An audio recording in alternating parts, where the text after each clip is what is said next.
three key trends that one might characterise as being macroeconomic, if you like, or macro in the banking sector. The first is the rise, the change in regulation that's taking place, driven internationally and also within the UK, which is clearly going to have a significant impact on the way that banks conduct business going forward. The second is the whole question around liquidity, capital and profitability of the banking sector. Some of those issues have been around now for 5 or 6 years, and it looks like not all of them have gone away again. So there's a shortage of capital out there in the marketplace right now.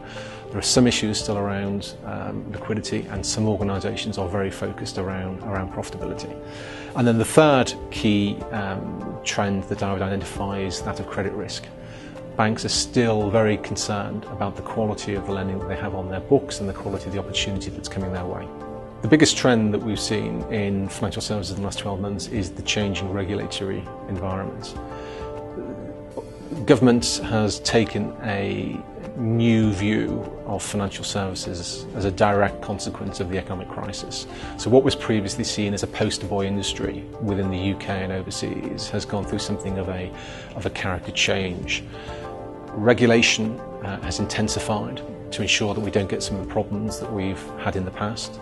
It's being driven internationally by initiatives such as Basel III, but also here at home where we're having conversations around ring fencing and a tighter regulatory environment all round. And this undoubtedly is going to have a significant impact on the future attractiveness and profitability of the industry. So when we look at some of the trends that are emerging in the UK financial service marketplace, there are three key issues that I believe we should be focusing on and look forward to exploring more in the next 12 months. The first is the emergence of new competition. We've already seen the relaunch of TSB in the UK. Williams & Glyn's is going to be spun out of the Royal Bank of Scotland. There are a range of new competitor banks launching or considering launching new products. And the Bank of England has said that there are 20 applications for banking licences currently within the system. The second key trend that we're going to see is the re-establishment of the customer agenda. Banks moving away from the business models operated during the boom years, which have brought them into disrepute perhaps in the public's eyes. So we're going to see less selling of fee-based products and perhaps more of a move back to traditional banking arrangements. And the third key trend that I'd identify, and we're really just starting to consider this and hear it talked about in the press, is the potential impact of a rise in interest rates.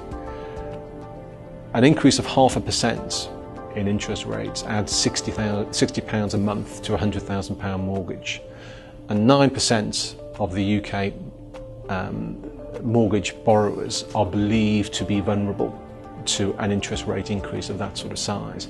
If interest rates go by 1%, then 20% of mortgage borrowers are perceived to be vulnerable to the increase. So as economic health returns and interest rates start to rise, then I think we're going to see much more conversation around what the potential impact could be on the average household in Britain. There are three key technological challenges that I believe we're going to see more of in the next 12 months or so. Now, the first is going to be the emergence of mobile banking payments on a widespread scale. We already have Barclays Ping It, but the Payments Council is launching an initiative which will bring mobile payments to the masses by linking several suppliers who cover around 90% of the current account marketplace. So we're going to see people using mobile phones to make small and medium sized payments on a regular basis from telephone to telephone. The second key trend that I think we're going to see more of is the re-emergence of the customer agenda. Banks putting the individual and the business back at the centre of its operations and viewing them as a long-term opportunity to build a relationship rather than a short-term financial benefit. And then the third key trend that I think we're going to hear more of is the whole security agenda. There have been a couple of high-profile instances in the last 6 months or so where banks have been the target of technologically based security issues. And I think the financial services industry is well aware of the fact that it needs to stay one step ahead of the bad guys when it comes to deploying technological solutions to prevent fraud and crime.